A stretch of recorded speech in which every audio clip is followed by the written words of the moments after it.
ವಚನ ಸತ್ಯ ವಚನ, ಭೂಮಿಗೆ ಬಂದ ವಚನ.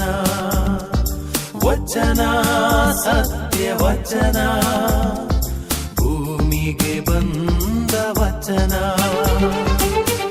ಆದಿಯಲ್ಲಿ ಇದ್ದ ವಚನ, ನಮ್ಮ ನೋಡ ಬಂದ ವಚನ. ವಚನ ಸತ್ಯ ವಚನ, ಭೂಮಿಗೆ ಬಂದ ವಚನ.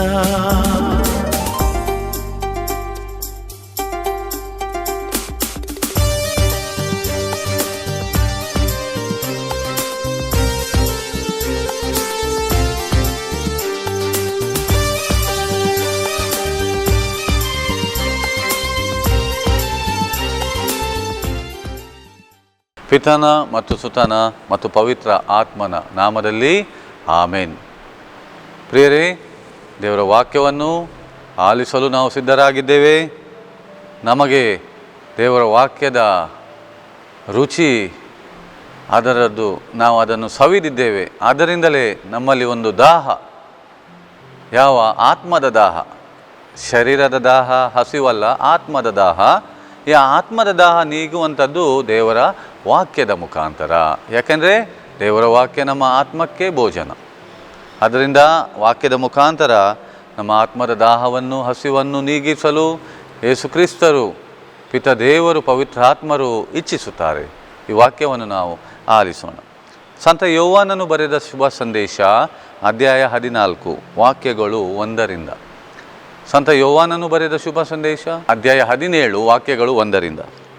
ಯೇಸು ಸ್ವಾಮಿ ಅವರೊಡನೆ ಹೀಗೆ ಮಾತನಾಡಿದ ಮೇಲೆ ಆಕಾಶದತ್ತ ಕಣ್ಣೆತ್ತಿ ನೋಡಿ, ಪಿತನೇ, ನಿರೀಕ್ಷಿಸಿದ ಗಳಿಗೆ ಬಂದಿದೆ. ನಿಮ್ಮ ಪುತ್ರನು ನಿಮ್ಮ ಮಹಿಮೆಯನ್ನು ಬೆಳಗಿಸುವಂತೆ ನೀವು ಆತನ ಮಹಿಮೆಯನ್ನು ಬೆಳಗಿಸಿರಿ. ನರಮಾನವರೆಲ್ಲರ ಮೇಲೆ ನೀವು ಆತನಿಗೆ ಅಧಿಕಾರವನ್ನು ಕೊಟ್ಟಿರುವಿರಿ. ಇದರಿಂದಾಗಿ ನೀವು ಆತನಿಗೆ ಒಪ್ಪಿಸಿರುವ ಎಲ್ಲರಿಗೆ ನಿತ್ಯ ಜೀವವನ್ನು ಆತನು ನೀಡುವನು. ಏಕೈಕ ನಿಜ ದೇವರಾದ ನಿಮ್ಮನ್ನು ನೀವು ಕಳುಹಿಸಿಕೊಟ್ಟ ಯೇಸು ಕ್ರಿಸ್ತರನ್ನು ಅರಿತುಕೊಳ್ಳುವುದೇ ನಿತ್ಯ ಜೀವ. ನೀವು ನನಗೆ ಕೊಟ್ಟ ಕಾರ್ಯವನ್ನು ನಾನು ಮಾಡಿ ಮುಗಿಸಿ ನಿಮ್ಮ ಮಹಿಮೆಯನ್ನು ಜಗತ್ತಿಗೆಲ್ಲ ತೋರ್ಪಡಿಸಿದೆನು. ಪ್ರಿಯರೇ, ನಮಗೊಂದು ಪ್ರಶ್ನೆ ಇರ್ಬೋದು, ಇಲ್ಲದಿರ್ಬೋದು, ಅಥವಾ ಯಾವಾಗಲೂ ಒಂದು ನಾವು ಕೇಳಿರ್ಬೋದು. ಈ ಒಂದು ಪ್ರಶ್ನೆ, ನಿತ್ಯ ಜೀವ ಅಂದರೆ ಏನು? ಇದು ಬಹಳ ಒಂದು ಪ್ರಮುಖವಾದ ಪ್ರಶ್ನೆ. ಜೀವ ಅಲ್ಲ, ನಿತ್ಯ ಜೀವ. ನಿತ್ಯ ಜೀವ ದೇವರೊಡನೆ, ಅಂದರೆ ಸಾವೇ ಇಲ್ಲದ, ಕೊನೆ ಇಲ್ಲದ, ನಿತ್ಯಕ್ಕೂ ಜೀವಿಸುವಂತಹ, ಎಂದೆಂದಿಗೂ ಜೀವಿಸುವಂತಹ, ಕೊನೆ ಎಂಬುದೇ ಇಲ್ಲ, ವಯಸ್ಸಿನಲ್ಲಿ ಎಣಿಸಲು ಸಾಧ್ಯವಿಲ್ಲ. ನಿತ್ಯ ನಿತ್ಯ, ಇಟರ್ನಲ್ ಲೈಫ್ ಅಂತ ಹೇಳ್ತಾರೆ, ಲೈಫ್ ಇಟರ್ನಲ್. ಈ ನಿತ್ಯ ಜೀವ ಅಂದರೆ ಏನು ಎಂಬುದನ್ನು ಯೇಸುವೇ ತಮ್ಮ ಬಾಯಿಂದ ನುಡಿತಾರೆ. ಅಲ್ಲಿ ಯೇಸು ಹೇಳ್ತಾರೆ ನೋಡಿರಿ, ನರಮಾನವರೆಲ್ಲರ ಮೇಲೆ ನೀವು ಆತನಿಗೆ ಅಧಿಕಾರವನ್ನು ಕೊಟ್ಟಿರುವಿರಿ. ಇದರಿಂದಾಗಿ ನೀವು ಆತನಿಗೆ ಒಪ್ಪಿಸಿರುವ ಎಲ್ಲರಿಗೆ ನಿತ್ಯ ಜೀವವನ್ನು ಆತನು ನೀಡುವನು. ದೇವರು ಯೇಸು ಕ್ರಿಸ್ತರ ಕೈಯಲ್ಲಿ ನರಮಾನವರೆಲ್ಲರನ್ನೂ ಒಪ್ಪಿಸಿದ್ದಾರೆ. ನರಮಾನವರೆಲ್ಲರ ಮೇಲೆ ನೀವು ಆತನಿಗೆ ಅಧಿಕಾರವನ್ನು ಕೊಟ್ಟಿರುವಿರಿ. ಕೆಲವರ ಮೇಲೆ ಅಲ್ಲ, ಇಡೀ ಮನುಷ್ಯ ಎಂಬವನು ಯಾರಿದ್ದಾನೋ ಅವರೆಲ್ಲರ ಮೇಲೆ ದೇವರು ಯೇಸುವಿಗೆ ಅಧಿಕಾರ ಕೊಟ್ಟಿದ್ದಾರೆ. ಯಾವುದಕ್ಕಾಗಿ? ಈ ನಿತ್ಯ ಜೀವ ಎಂಬುದನ್ನು ಯೇಸುವಿನ ಮುಖಾಂತರ ನರಮಾನವರೆಲ್ಲರೂ ಪಡೆಯಬೇಕೆಂಬ ಒಂದೇ ಒಂದು ಉದ್ದೇಶದಿಂದ. ಯಾಕೆಂದರೆ ಆದಾಮನ ಪಾಪದಿಂದ ಈ ನಿತ್ಯ ಜೀವ ಎಂಬುದನ್ನು, ದೇವರ ಮಕ್ಕಳು ಎಂಬುದನ್ನು, ನಾವು ಆ ಸೌಭಾಗ್ಯವನ್ನು ಕಳೆದುಕೊಂಡಿದ್ದೆವು. ಆದ್ದರಿಂದ ಕೊನೆಯ ಆದಾಮ ಎಂಬ ಯೇಸು ಕ್ರಿಸ್ತರು ಬಂದು ಆ ಯಾವ ಸೌಭಾಗ್ಯವನ್ನು ಆ ಮೊದಲನೇ ಆದಾಮನಿಂದ ನಾವು ಕಳೆದುಕೊಂಡೇವೆಯೋ ಅದನ್ನು ನಮಗೆ ಮರಳಿ ಸಿಗುವಂತೆ ಮಾಡಲು ಬಂದವರು. ಅದನ್ನೆಲ್ಲ ಆ ಕಾರ್ಯವನ್ನು ಅವರು ಮುಗಿಸುವ ಸಂದರ್ಭದಲ್ಲಿ ಯೇಸು ಕ್ರಿಸ್ತರು ಹೇಳ್ತಾ ಇದ್ದಾರೆ ಏನಂತ, ಯೇಸು ಸ್ವಾಮಿ ಅವರೊಡನೆ ಹೀಗೆ ಮಾತನಾಡಿದ ಮೇಲೆ ಆಕಾಶದತ್ತ ಕಣ್ಣೆತ್ತಿ ನೋಡಿ, ಪಿತನೇ, ನಿರೀಕ್ಷಿಸಿದ ಗಳಿಗೆ ಬಂದಿದೆ. ನಿಮ್ಮ ಪುತ್ರನು ನಿಮ್ಮ ಮಹಿಮೆಯನ್ನು ಬೆಳಗಿಸುವಂತೆ ನೀವು ಆತನ ಮಹಿಮೆಯನ್ನು ಬೆಳಗಿಸಿರಿ. ನರಮಾನವರೆಲ್ಲರ ಮೇಲೆ ನೀವು ಆತನಿಗೆ ಅಧಿಕಾರವನ್ನು ಕೊಟ್ಟಿರುವಿರಿ. ಇದರಿಂದಾಗಿ ನೀವು ಆತನಿಗೆ ಒಪ್ಪಿಸಿರುವ ಎಲ್ಲರಿಗೆ ನಿತ್ಯ ಜೀವವನ್ನು ಆತನು ನೀಡುವನು. ಅದಕ್ಕೆ ಯೋಹನನ ಶುಭ ಸಂದೇಶ 19:30 ಯೇಸು ಹೇಳಿದ್ದು, ತಂದೆ ಎಲ್ಲವೂ ನೆರವೇರಿತು ಅಂತ. ಮಾನವ ಕುಲದ ರಕ್ಷಣೆಯ ಕೆಲಸವನ್ನು ತಂದೆ ದೇವರು ಯೇಸುವಿನ ಕೈಗೆ ಒಪ್ಪಿಸಿದ್ರು. ಅದನ್ನು ಯೇಸು ಕ್ರಿಸ್ತರು ಹಂತ ಹಂತವಾಗಿ ಅದನ್ನು ನೆರವೇರಿಸ್ತಾ ಬಂದರು. ಅವರಿಗೆ ಈಗ ಅರಿವಾಯಿತು, ಈಗ ಅದನ್ನು ಸಂಪೂರ್ಣಗೊಳಿಸುವ ಸಮಯಕ್ಕೆ ನಾನು ಬಂದಿದ್ದೇನೆ ಅಂತ. ಯಾವುದು? ನಿತ್ಯ ಜೀವ, ದೇವರೊಡನೆ ಆ ಜೀವ, ನಿತ್ಯ ಜೀವದ ಸೌಭಾಗ್ಯವನ್ನು ನರಮಾನವರೆಲ್ಲರಿಗೆ ಕೊಡುವಂಥದ್ದು. ಆ ನಿತ್ಯ ಜೀವ ಅಂದರೆ ಏನು? ಯೇಸು ಹೇಳ್ತಾರೆ, ಏಕೈಕ ನಿಜ ದೇವರಾದ ನಿಮ್ಮನ್ನು ನೀವು ಕಳುಹಿಸಿಕೊಟ್ಟ ಯೇಸು ಕ್ರಿಸ್ತನನ್ನು ಅರಿತುಕೊಳ್ಳುವುದೇ ನಿತ್ಯ ಜೀವ. ನೋಡಿ, ನಮಗೆ ಯಾರಿಗೆ ಬೇಡ ಪ್ರಿಯರೇ ನಿತ್ಯ ಜೀವ? ನಾವು ಹೇಳ್ತೇವೆ ಯೇಸು ಕ್ರಿಸ್ತರು ಅವರ ದೇವರು, ಯೇಸು ಕ್ರಿಸ್ತರು ಏನು ಸತ್ತು ಪುನರುತ್ಥಾನ ಆಗಲಿಲ್ಲ, ಯೇಸು ಕ್ರಿಸ್ತರು ದೇವರು ಹೇಗೆ ದೇವರಾದರೆ ಅವರು ಮನುಜರಾಗಿ ಹುಟ್ಟುವುದು ಹೇಗೆ?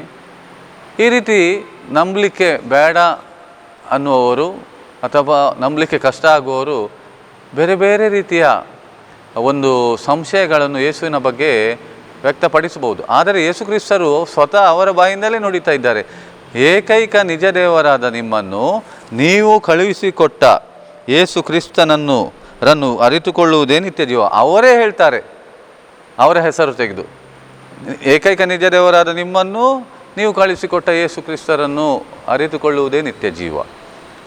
ಅದಕ್ಕೆ ಯೇಸು ಹೇಳಿದ್ದು ನಾವು ನೋಡ್ತೇವೆ ಅಲ್ಲಿ ಯೋಹನನ ಶುಭ ಸಂದೇಶ 14ನೇ ವಾಕ್ಯದಲ್ಲಿ, ನಾನು ಪಿತನೂ ಒಂದೇ ಆಗಿದ್ದೇವೆ. ಯಾರು ನನ್ನನ್ನು ನೋಡಿದಾರೋ ಆತನು ಪಿತನನ್ನು ನೋಡಿದ್ದಾರೆ. ನನ್ನ ಮುಖಾಂತರ ಬಾರದ ಹೊರತು ಯಾರು ಕೂಡ ಪಿತನ ದೇವರ ಬಳಿಗೆ ಹೋಗಲಾರರು. ಈ ವಿಷಯವನ್ನು ಮಾನವರಾದ ಎಲ್ಲರೂ ಅರಿತುಕೊಳ್ಬೇಕು.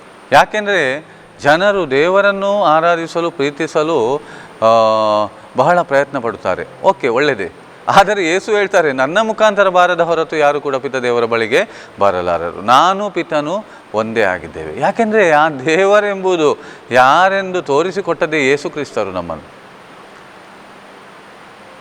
ಅಂದರೆ ಅದಕ್ಕೆ ಯೇಸು ಪದೇ ಪದೇ ಹೇಳ್ತಾರೆ, ನಾನು ಬಂದದ್ದು ನನ್ನ ಇಚ್ಛೆಯನ್ನು ನೆರವೇರಿಸಲಲ್ಲ, ನನ್ನನ್ನು ಕಳುಹಿಸಿಕೊಟ್ಟ ಆತನ ಇಚ್ಛೆಯನ್ನು ನೆರವೇರಿಸಲು. ಯಾರು? ತಂದೆ ದೇವರು. ಅದಕ್ಕೆ ಯೋಹನನ ಶುಭ ಸಂದೇಶ 3:16 ನಾವು ಓದುತ್ತೇವೆ, ದೇವರು ಲೋಕವನ್ನು ಎಷ್ಟಾಗಿ ಪ್ರೀತಿಸಿದರೆಂದರೆ ಅವರು ತಮ್ಮ ಏಕೈಕ ಪುತ್ರನನ್ನೇ ಧಾರೆ ಎರೆದರು. ಆತನಲ್ಲಿ ನಂಬಿಕೆ ಇಟ್ಟ, ವಿಶ್ವಾಸ ಇಟ್ಟ ಯಾರು ಕೂಡ ನಾಶವಾಗದೆ ಪ್ರತಿಯೊಬ್ಬರು ನಿತ್ಯ ಜೀವವನ್ನು ಪಡೆಯಬೇಕೆಂಬುದಾಗಿ.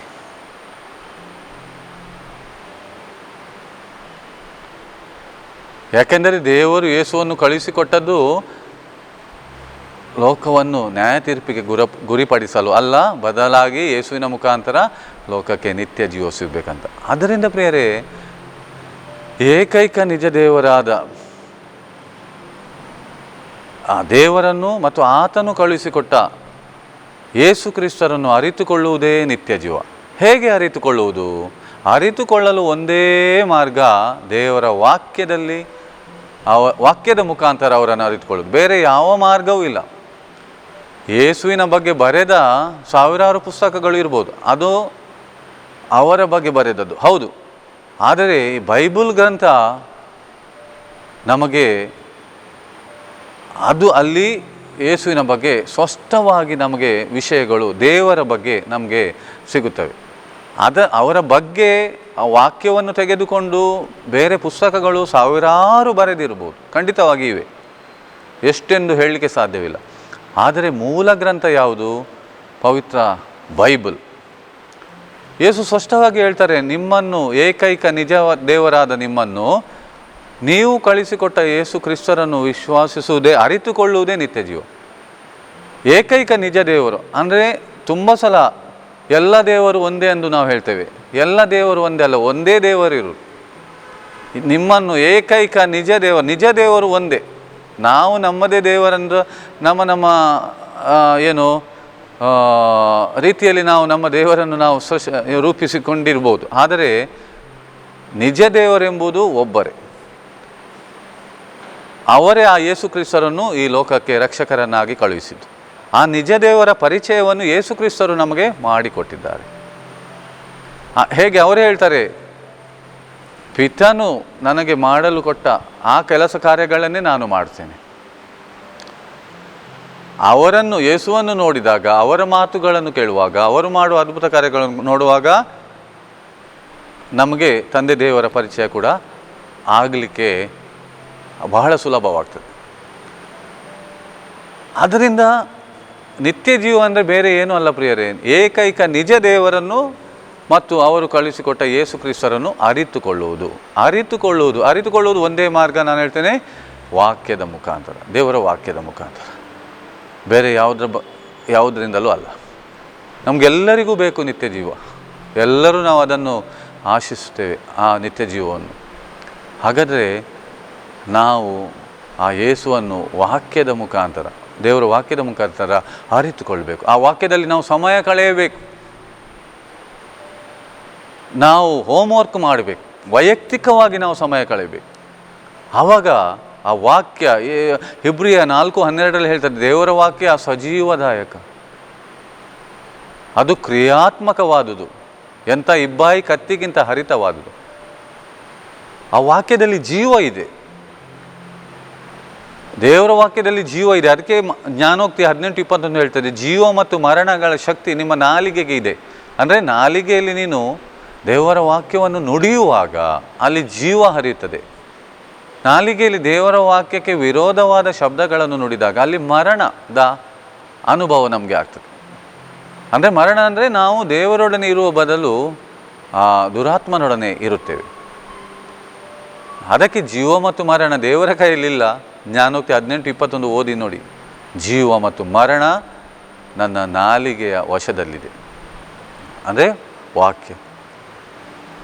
ಅದಕ್ಕೆ ಸಂತ ಪೇತ್ರನು ಕೇಳಿದ್ದು, ಸ್ವಾಮಿ, ನಾವು ಹೋಗುವುದಾದರೆ ಎಲ್ಲಿಗೆ? ನಿತ್ಯ ಜೀವ ಕೊಡುವ ವಾಕ್ಯಗಳು ಇರುವುದು ನಿಮ್ಮಲ್ಲಿಯೇ. ಯೇಸುವಿನ ಮಾತು ಕೇಳಿ ತುಂಬ ಜನ ಅವರನ್ನು ಬಿಟ್ಟು ಹೋದರು. ಆಗ ಯೇಸು ಹೇಳ್ತಾರೆ ಶಿಷ್ಯರಿಗೆ, ನೀವು ಕೂಡ ಹೋಗಲು ಇಚ್ಛಿಸುತ್ತೀರೋ? ಸಂತ ಪೇತ್ರ ಹೇಳ್ತಾನೆ, ನಾನು ಹೋಗುವುದಾದರೂ ಎಲ್ಲಿಗೆ? ಜೀವ ನೀಡುವ ವಾಕ್ಯಗಳು ಇರುವುದು ನಿಮ್ಮಲ್ಲಿ.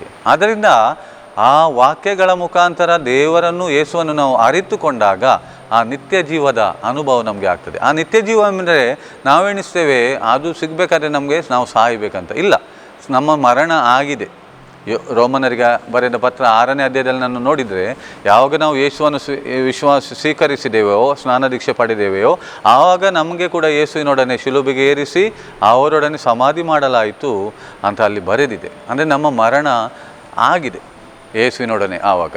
ಈಗ ಅವರು ಮರಣದಿಂದ, ದೇವರು ಅವರ ಮಹಿಮಾ ಶಕ್ತಿಯಿಂದ ಯೇಸುವನ್ನು ಮರಣದಿಂದ ಎಬ್ಬಿಸಿದ್ದಾರೆ. ಅವರನ್ನು ನಾವು ವಿಶ್ವಾಸಿಸಿದಾಗ ನಮ್ಮಲ್ಲಿ ಕೂಡ ಅದೇ ನಡೆದಿದೆ. ಯಾಕೆಂದರೆ ನಮ್ಮ ಬದಲಾಗಿ ಯೇಸು ಶಿಲುಬೆಗೆ ಏರಿದ್ದು. ನಾವು ಏರಬೇಕಿತ್ತು, ನಾನು ಏರಬೇಕಿತ್ತು ನನ್ನ ಬದಲಿಗೆ. ಆದ್ದರಿಂದ ಅವರು ಮರಣ ಹೊಂದಿ ನನ್ನ ಬದಲಿಗೆ ಶಿಲುಬೆಗೆ ಏರಿಸಲ್ಪಟ್ಟು ಸಮಾಧಿಯಿಂದ ಎದ್ದು ಬರುವಾಗ ನನ್ನ ಬದಲಿಗಾಗಿ ಅವರು ಸಾವನ್ನು ಅನುಭವಿಸಬೇಕಾಯಿತು. ಆದ್ದರಿಂದ ಅವರ ಮರಣದಿಂದ ಎದ್ದು ಬಂದರಂದರೆ ನನ್ನ ಪಾಪದ ಸಲುವಾಗಿ ಏನೆಲ್ಲ ನಾನು ಶಿಕ್ಷೆ ಅನುಭವಿಸಬೇಕಿತ್ತೋ, ಅಥವಾ ನಾನು ಏನು ಅದಕ್ಕಾಗಿ ಕ್ರಯ ಕೊಡಬೇಕಿತ್ತೋ, ಫೈನ್ ಕಟ್ಟಬೇಕಿತ್ತೋ, ಅದೆಲ್ಲ ಯೇಸು ಕಟ್ಟಿದ್ರು. ಅದನ್ನು ಅವರು ಆ ಸಮಾಧಿಯಿಂದ ಹೊರಗೆ ಬಂದ್ರಂದರೆ ನನಗೆ ಒಂದು ಏನು, ನಾನು ಧೈರ್ಯವಾಗಿ ಹೇಳ್ಬೋದು, ಈಗ ನಾನು ಕೂಡ ಬಿಡುಗಡೆ ಹೊಂದಿದ್ದೇನೆ ಪಾಪದಿಂದ. ಯಾಕಂದರೆ ನನ್ನ ಬದಲಿಗಾಗಿ ಯಾರು ಶಿಕ್ಷೆಗೆ ಒಳಪಟ್ಟವರೋ ನನ್ನ ಬದಲಿಗಾಗಿ ಅವರು ಮರಣದಿಂದ ಎದ್ದು ಬಂದಿದ್ದಾರೆ. ಅಂದರೆ ನಾನು ಕೂಡ ಮರಣದ ಮೇಲೆ ಜಯ ಗಳಿಸಿದ್ದೇನೆ. ಇದು ಯೇಸುವಿನ ಅವರು ಮರಣದ ಮೇಲೆ ಗಳಿಸಿದ ಜಯದ ಮುಖಾಂತರ ನನಗೆ ಸ್ಪಷ್ಟವಾಗಿ ಅರಿಯುತ್ತದೆ, ನಾನು ಕೂಡ ಮರಣದಿಂದ ಎದ್ದು ಬಂದಿದ್ದೇನೆ. ಆದ್ದರಿಂದ ಪ್ರಿಯರೇ, ಈ ರೀತಿ ದೇವರ ವಾಕ್ಯದ ಮುಖಾಂತರ ದೇವರನ್ನು ಯೇಸು ಕ್ರಿಸ್ತರನ್ನು ಅರಿತುಕೊಂಡಾಗ ನಮಗೆ ಅರಿತದೆ ನಮಗೆ ಸಾವು ಎಂಬುದಿಲ್ಲ. ನಾನಿನ್ನು ನಿತ್ಯಕ್ಕೂ ಜೀವಿಸುವವನು, ಯಾಕೆಂದರೆ ಮರಣದ ಮೇಲೆ ಯೇಸು ಜಯ ಗಳಿಸಿದ್ದಾರೆ. ಮರಣದ ಆ ಮರಣಕ್ಕೆ ಕಾರಣವಾದ ಆ ಸೈತಾನನನ್ನು ಅವರು ನಿಷ್ಕ್ರಿಯಗೊಳಿಸಿದ್ದಾರೆ, ಸೋಲಿಸಿದ್ದಾರೆ, ಅಲ್ಲ ನಿಷ್ಕ್ರಿಯ. ಇಬ್ರಿಯ 2:14-15 ಓದಿದರೆ ನಮ್ಗೆ ಗೊತ್ತಾಗ್ತದೆ. ಆದ್ದರಿಂದ ಮರಣದ ಭಯದಿಂದ ಕೂಡ ನಾವು ಜೀವಿಸುವ ಅವಶ್ಯಕತೆ ಇಲ್ಲ, ಯಾಕೆ ಅದರ ಮೇಲೆ ಯೇಸು ಜಯ ಗಳಿಸಿದ್ದಾರೆ. ತಂದೆ ದೇವರು ಅವರ ಮಹಿಮಾ ಶಕ್ತಿಯಿಂದ ಯೇಸುವನ್ನು ಮರಣದಿಂದ ಎಬ್ಬಿಸಿದ್ದಾರೆ. ಅವರ ಮೇಲೆ ಸೈತಾನನಿಗೆ, ದುರಾತ್ಮನಿಗೆ ಅಧಿಕಾರ ಇಲ್ಲ. ನಾವು ಆ ಯೇಸುವನ್ನು, ಮರಣದಿಂದ ಎದ್ದು ಬಂದ, ನಿತ್ಯಕ್ಕೂ ಜೀವಿಸುವ, ಮರಣವನ್ನು ಸೋಲಿಸಿದ ಆ ಯೇಸುವನ್ನು ವಿಶ್ವಾಸಿಸುವವರು ಆದ್ದರಿಂದ ನಾವು ಕೂಡ ಆ ಜಯವನ್ನು ಗಳಿಸಿದವರಾಗಿದ್ದೇವೆ. ಆದ್ದರಿಂದ ಪ್ರಿಯರೇ, ನಮ್ಮ ದಿನನಿತ್ಯ ಜೀವನದಲ್ಲಿ ಆದಷ್ಟು ನಾವು ವಾಕ್ಯದ ಮುಖಾಂತರ ಯೇಸುವನ್ನು, ದೇವರನ್ನು ಅರಿತುಕೊಳ್ಳೋಣ. ನಮ್ಮ ಯೇಸುವನ್ನು ಯಾರು ಸ್ವೀಕರಿಸಿದ್ದಾರೋ ಅವರಿಗೆ ಪವಿತ್ರಾತ್ಮರು ಒಂದು ವರದಾನವಾಗಿ ದೇವರು ಕೊಡುತ್ತಾರೆ. ಆದ್ದರಿಂದ ಪವಿತ್ರಾತ್ಮರ ನೆರವು ನಮಗೆ ಇದೆ. ಅವರು ಈ ವಾಕ್ಯಗಳನ್ನು ಅರಿಯಲು ನಮಗೆ ನೆರವಾಗುತ್ತಾರೆ. ಇಲ್ಲಾಂದರೆ ಬೋಧಕರು ಇದ್ದಾರೆ, ವಾಕ್ಯಗಳನ್ನು ಆಲಿಸಿ ನಮಗೆ ವಾಕ್ಯ ಅರಿಯುವುದರಲ್ಲಿ, ನಾವು ಅರಿತುಕೊಳ್ಳುವುದರಲ್ಲಿ ಸಂದೇಹವಿಲ್ಲ. ಅಥವಾ ನಾವು ಪವಿತ್ರಾತ್ಮರಿಗೆ ಕೇಳ್ಬೋದು, ಪವಿತ್ರಾತ್ಮ ನನಗೆ ನೆರವು ನೀಡಿ ವಾಕ್ಯವನ್ನು ಅರಿತುಕೊಳ್ಳಲು ಅಂತ. ಆದ್ದರಿಂದ ಪ್ರತಿಯೊಬ್ಬರು ಯೇಸುವನ್ನು ಸ್ವೀಕರಿಸದವರು ಕೂಡ ನಾವು ಸ್ಪಷ್ಟವಾಗಿ ತಿಳಿದುಕೊಳ್ಳಬೇಕು, ನಾನು ಯೇಸುವನ್ನು ನನ್ನ ಪ್ರಭು, ದೇವರು, ರಕ್ಷಕರು ಎಂದು ಸ್ವೀಕರಿಸುತ್ತೇನೆ, ಬಾಯಿಂದ ನಿವೇದಿಸುತ್ತೇನೆ. ದೇವರು ಅವರನ್ನು ಮರಣದಿಂದ ಎಬ್ಬಿಸಿದ್ದಾರೆ ಎಂದು ಹೃದಯಪೂರ್ವಕವಾಗಿ ವಿಶ್ವಾಸಿಸ್ತೇನೆ. ಅಲ್ಲಿ ಆರಂಭವಾಗ್ತದೆ ನಮ್ಮ ಹೊಸ ಜೀವನ. ಅಂದರೆ ನಾವು ಆವಾಗ ದೇವರ ಮಕ್ಕಳಾಗ್ತೇವೆ.